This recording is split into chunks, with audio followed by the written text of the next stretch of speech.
12,000 পৃষ্ঠাজোৰা charge sheet আৰু কিছু তথ্য এই মুহূৰ্তত আমাৰ লগত আছে জনাব বিচাৰিম যে জুবিন গাৰ্গক কেনেকৈ হত্যা কৰা হৈছিল আৰু জুবিন গাৰ্গক হত্যা কৰাৰ মুহূৰ্তত কি কৰা হৈছিল সকলো তথ্য প্ৰকাশ পাইছে আৰু প্ৰতিটো পৃষ্ঠাই চিঞৰি কৈছে যে জুবিন গাৰ্গক হত্যা কৰা হৈছে ইতিমধ্যে এই কথা প্ৰমাণিত হৈছে আৰু সকলোৱে জানে জুবিন গাৰ্গক হত্যা এজনে কৰিছে বাকি সকলে সহায় কৰিছে আৰু তাৰ প্ৰমাণ পোৱা গৈছে সিদ্ধাৰ্থ আছিল মূল মাষ্টাৰমাইণ্ড সিদ্ধাৰ্থ শৰ্মাই গোটেই পৰিকল্পনা কৰিছিল আৰু সহায় কৰিছিল শ্যাম কানু মহন্ত আৰু অমৃত প্ৰভাই কেনেকৈ অমৃত প্ৰভাৰ লগত একেটা কোঠাত থাকিবলৈ দিয়া হৈছিল জুবিন গাৰ্গক অমৃত প্ৰভাই গোটেই নিখা মদৰ যোগান ধৰিছিল জুবিন গাৰ্গক জোৰ জুলুমকৈ মদ খুওৱা হৈছিল আৰু সেই মদ যোগান ধৰিছিল কোনে শেখৰ জুটিয়ে আৰু সেই মদৰ যোগান শ্যাম কানুৱে ধৰিছিল শ্যাম কানু মহন্তৰ বিৰুদ্ধে সিদ্ধাৰ্থৰ বিৰুদ্ধে আৰু অমৃত প্ৰভাৰ বিৰুদ্ধে আন্ডাৰ সেকশন 103 ধাৰা ৰুজু কৰা হৈছে অৰ্থাৎ হত্যাৰ গোচৰ আছে সমান্তৰালকৈ শেখৰ জুটিৰ বিৰুদ্ধেও আছে 105 ধাৰাত গোচৰ অৰ্থাৎ সহায়ক হিচাপে শেখৰ জুটিয়ে কেনেকৈ কাম কৰিছিল তাৰ বিৰুদ্ধে নন বেইলেবল কেছ ৰুজু কৰা হৈছে সমান্তৰালকৈ যি কেইগৰাকী আৰু সহযোগী আছিল আমি কব বিচাৰিম সন্দীপনৰ কথা সন্দীপন গাৰ্গৰ বিৰুদ্ধেও দিয়া হৈছে বিএনএছৰ 105 ধাৰাত গোচৰ ৰুজু যথেষ্ট দীঘলীয়া এখন চাৰ্জশ্বিট 12,000 পৃষ্ঠাৰ চাৰ্জশ্বিট কম নহয় তাৰে কিছু তথ্য এই মুহূৰ্তত আমি টুকি আনিছো আৰু সকলোবোৰ তথ্য আমি প্ৰকাশ কৰিবলৈ চেষ্টা কৰিম চাৰ্জশ্বিটত জুবিন গাৰ্গৰ এই সমগ্ৰ হত্যাকাণ্ডটোৰ ৰহস্য এতিয়া উদ্ঘাটন হৈছে কোনে কেনেকৈ হত্যা কৰিছে সকলো তথ্য এতিয়া গম পোৱা গৈছে আচৰিত হ'ব আপোনালোকে জানি জুবিন গাৰ্গ অসমৰ হিয়াৰামঠু জুবিন গাৰ্গ এনেকুৱা এগৰাকী ডাঙৰ সিংগাৰ এই জুবিন গাৰ্গক থাকিবলৈ এটা হুকিয়াকৈ কোঠা দিয়া হোৱা নাছিল জুবিন গাৰ্গক একেটা কোঠাত থাকিবলৈ দিয়া হৈছিল অমৃত প্ৰভাৰ হৈতে আৰু অমৃত প্ৰভা জুবিন গাৰ্গে একেলগে তিনি দিন আছিল অমৃত প্ৰভাই গোটেই নিখা জুবিন গাৰ্গক মদ খুৱাইছিল বুলি জানিব পৰা গৈছে 18 তাৰিখে নিখা অৰ্থাৎ জুবিন গাৰ্গৰ মৃত্যুৰ আগদিনা 19 তাৰিখে জুবিন গাৰ্গৰ মৃত্যু হ'ল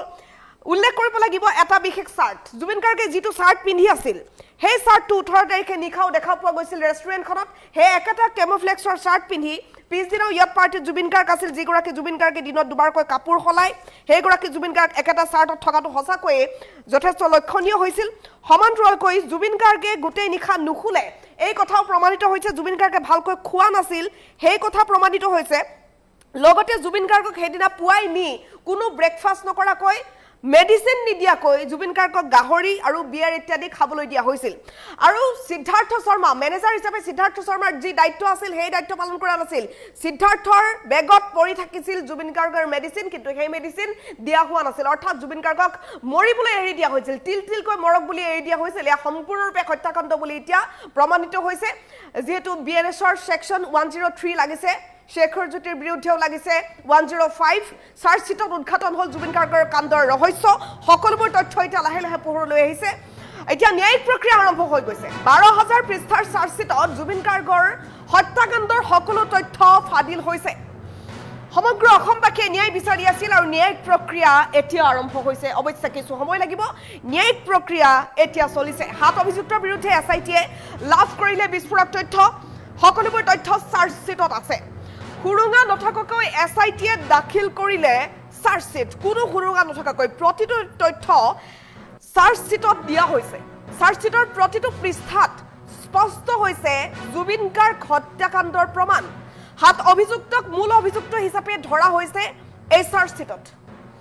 এই চাৰ্জশ্বিটখনত সকলো তথ্য কোৱা হৈছে যে অভিযুক্ত সিদ্ধাৰ্থ শৰ্মা শ্যাম কানু শেখৰ জুটি অমৃত প্ৰভাৰ বিৰুদ্ধে বিএনএছৰ 103 নম্বৰ ধাৰাত গোচৰ ৰুজু কৰা হৈছে সিদ্ধাৰ্থ শ্যাম কানু আৰু অমৃত প্ৰভা শেখৰৰ হ'ব পাৰে যাৱজ্জীৱন কাৰাদণ্ড বা কঠোৰতম শাস্তি অভিযুক্ত সন্দীপন গাৰ্গৰ বিৰুদ্ধে বিএনএছ 105 ধাৰা ৰুজু কৰা হৈছে পিএছও পৰেশ বৈশ্য নন্দেশ্বৰ বৰাৰ বিৰুদ্ধে সিবিটি প্ৰয়োগ কৰা হৈছে জালিয়াতিৰ যিটো বিশেষ গোচৰ থাকে এই গোচৰ দিয়া হৈছে বিত্তীয় খেলিমেলি আৰু বিশ্বাস ভংগৰ অভিযোগত প্ৰবঞ্চনাৰ ধাৰা আৰোপ কৰা হৈছে দুই দেহৰক্ষীৰ বিৰুদ্ধে আৰু অমৃত প্ৰভাৰ হ'ব পাৰে যাৱজ্জীৱন কাৰাদণ্ড শ্যাম কানুৰ হ'ব পাৰে যাৱজ্জীৱন কাৰাদণ্ড সমান্তৰালকৈ শেখৰ জুটিও যাৱজ্জীৱন কাৰাদণ্ড বা তাতকৈ যাৱজ্জীৱন কাৰাদণ্ডৰ লগতে কঠোৰতম শাস্তি হ'ব পাৰে বুলি জানিব পৰা গৈছে সিদ্ধাৰ্থ শ্যাম কানু যাৱজ্জীৱন কাৰাদণ্ড হ'ব পাৰে এই ইংগিত বৰ্তমান অধিবক্তাই দিছে অভিযুক্ত সন্দীপন গাৰ্গৰ বিৰুদ্ধে বিএনএছ 105 ধাৰা ৰুজু কৰা হৈছে পিএছও পৰশ বৈশ্য নন্দেশ্বৰ বৰাৰ বিৰুদ্ধে সিবিটি প্ৰয়োগ কৰা হৈছে বুলি জানিব পৰা গৈছে বিত্তীয় খেলিমেলি আৰু বিশ্বাস ভংগৰ অভিযোগত প্ৰবঞ্চনাৰ ধাৰা আৰোপ কৰা হৈছে দুই দেহৰক্ষীৰ বিৰুদ্ধে চাৰ্জশ্বিটত জুবিন গাৰ্গ হত্যাকাণ্ডৰ সকলো ৰহস্য উদ্ঘাটন হ'ল 12,000 পৃষ্ঠাৰ চাৰ্জশ্বিটত জুবিন গাৰ্গ কাণ্ডৰ সকলো তথ্য উন্মোচিত হৈছে কোনে কেনেকৈ কিয় কৰিলে এই কাণ্ড সম্পত্তিৰ লালসাতে সিদ্ধাৰ্থই গোটেই কাহিনীৰ ৰচনা কৰিছিল হাত অভিযুক্তৰ বিৰুদ্ধে এছআইটিয়ে বিস্ফোৰক তথ্য লাভ কৰিছে হুৰুঙা নথকাকৈ এছআইটিয়ে দাখিল কৰিলে চাৰ্জশ্বিটৰ প্ৰতিটো পৃষ্ঠাত স্পষ্ট হৈছে জুবিন গাৰ্গ হত্যাকাণ্ডৰ প্ৰমাণ হাত অভিযুক্তক মূল অভিযুক্ত হিচাপে ধৰা হৈছে এই চাৰ্জশ্বিটত অভিযুক্ত সিদ্ধাৰ্থ শৰ্মা শ্যাম কানু শেখৰ জ্যোতি অমৃত প্ৰভাৰ বিৰুদ্ধে বিএনএছৰ 103 ধাৰা ৰুজু কৰা হৈছে সিদ্ধাৰ্থ শ্যাম কানু অমৃত প্ৰভা শেখৰৰ হ'ব পাৰে যাৱজ্জীৱন কাৰাদণ্ড বা কঠোৰতম শাস্তি অভিযুক্ত সন্দীপন গাৰ্গৰ বিৰুদ্ধে বিএনএছ 105 ধাৰা ৰুজু কৰা হৈছে পিএছও পৰেশ বৈশ্য নন্দেশ্বৰ বৰাৰ বিৰুদ্ধে সিবিটি প্ৰয়োগ কৰা হৈছে বিত্তীয় খেলিমেলি আৰু বিশ্বাস ভংগৰ অভিযোগত প্ৰবঞ্চনাৰ ধাৰা আৰোপ কৰা হৈছে চাৰ্জশ্বিটত উদ্ঘাটন হ'ল জুবিন গাৰ্গ কাণ্ডৰ সকলো ৰহস্য নিশ্চিতভাৱে মুহূৰ্তৰ এটা ডাঙৰ আপডেট আমি জনাইছো সমগ্ৰ অসমবাসীয়ে ন্যায় বিচাৰিছিল আৰু অৱশেষত ন্যায় পাবলৈ গৈ আছে হাৰ্টথ্ৰব জুবিন গাৰ্গে জুবিন গাৰ্গক কেনেকৈ হত্যা কৰা হ'ল সকলো লাহে লাহে উন্মোচিত হৈছে আৰু ইতিমধ্যে চাৰ্জশ্বিট দাখিল হৈছে চাৰ্জশ্বিটত সকলো স্পষ্ট হৈছে ন্যায়িক প্ৰক্ৰিয়া চলি আছে আৰু ন্যায়িক প্ৰক্ৰিয়া শেষ হোৱালৈ সকলোৰে অপেক্ষা ন্যায়িক প্ৰক্ৰিয়াৰ অন্তত তেওঁলোকৰ শাস্তিৰ ম্যাদ কি হ'ব আমি গম পাম বৰ্তমানটো জেলতেই আছে আৰু তেওঁলোক জেলতেই থাকিব লাগিব যেতিয়ালৈকে ন্যায়িক প্ৰক্ৰিয়া চলি থাকিব গতিকে যিমান দীঘলীয়া হ'ব ন্যায়িক প্ৰক্ৰিয়া সিমান দিন জেলতেই থাকিব লাগিব আৰু শাস্তি ঘোষণা কৰাৰ লগে লগেতো আৰু শাস্তি গতিকে ন্যায়িক প্ৰক্ৰিয়াৰ ওপৰত সকলোৱে আস্থা ৰাখক বিশ্বাস ৰাখক ন্যায়িক প্ৰক্ৰিয়া সুচাৰুৰূপে এতিয়া চলিবলৈ আৰম্ভ কৰিছে 12,000 পৃষ্ঠাজোৰা চাৰ্জশ্বিট কোনো পানী নখৰকা চাৰ্জশ্বিট দাখিল কৰিলে এছআইটিয়ে যেনেকৈ মুখ্যমন্ত্ৰী ডক্টৰ হিমন্ত বিশ্ব শৰ্মাই প্ৰতিশ্ৰুতি দিছিল যে এছআইটিয়ে পানী নখৰকা এখন চাৰ্জশ্বিট দাখিল কৰিব ঠিক তেনেকৈয়ে চাৰ্জশ্বিট ইমান সোনকালে পানী নখৰকা চাৰ্জশ্বিট দাখিল কৰা হৈছে জুবিন গাৰ্গৰ হত্যাকাণ্ডক লৈ তদন্তৰ বাবে আমাৰ অসম আৰক্ষীৰ দল ছিংগাপুৰ পৰ্যন্ত গ'ল সেয়া একমাত্ৰ সম্ভৱ হ'ল মুখ্যমন্ত্ৰীৰ বিশেষ ইনিচিয়েটিভত আৰু বৰ্তমান সময়ছোৱাত চাৰ্জশ্বিট দাখিলৰ লগে লগে ন্যায়িক প্ৰক্ৰিয়া আৰম্ভ হৈ গৈছে সমগ্ৰ অসমবাসীয়ে আশা কৰিছে যে জুবিন গাৰ্গে ন্যায় পাব অতি শীঘ্ৰেই ডাঙৰ শাস্তি ঘোষণা কৰা হ'ব শ্যাম কানু সিদ্ধাৰ্থৰ বিৰুদ্ধে গোটেই জীৱন কাৰাগাৰতে থাকিব লাগিব পাৰে শ্যাম কানু সিদ্ধাৰ্থ শেখৰ জ্যোতি অমৃত প্ৰভা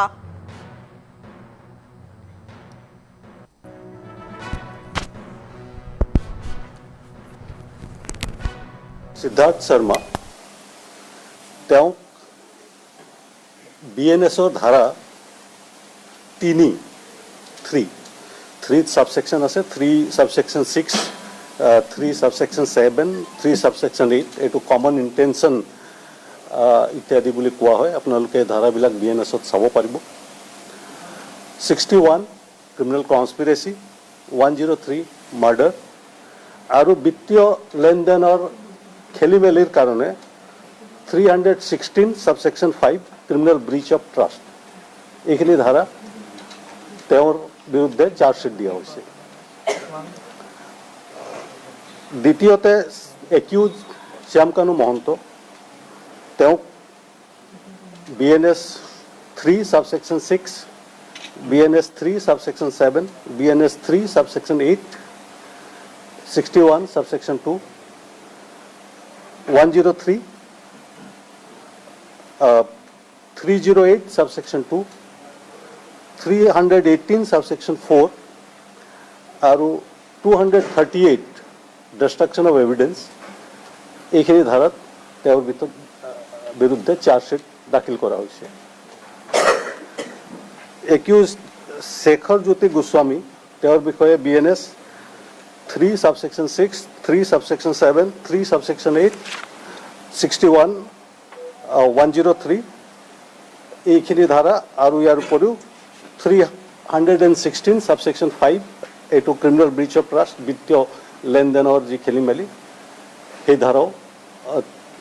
লগোৱা হৈছে অমৃত প্ৰভা মহন্ত তেওঁৰ বিৰুদ্ধে section BNS 3 subsection 6 3 subsection 7 3 subsection 8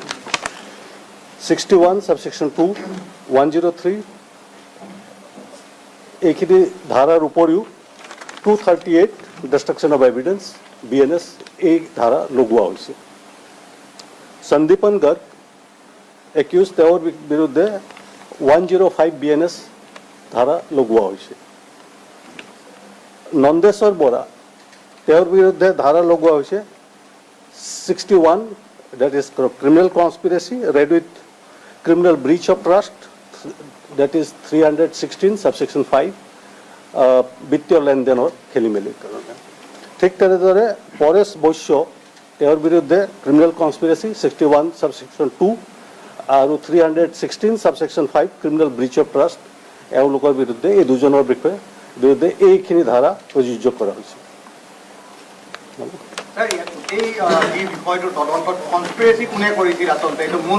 এই গোটেইখিনি আপোনালোকে আমি চাৰ্জশ্বিটত কোৰ্টৰ ওচৰত দাখিল কৰিছোঁ। সেই গোটেইখিনি ইয়াত কোৱাটো সম্ভৱ নহয়।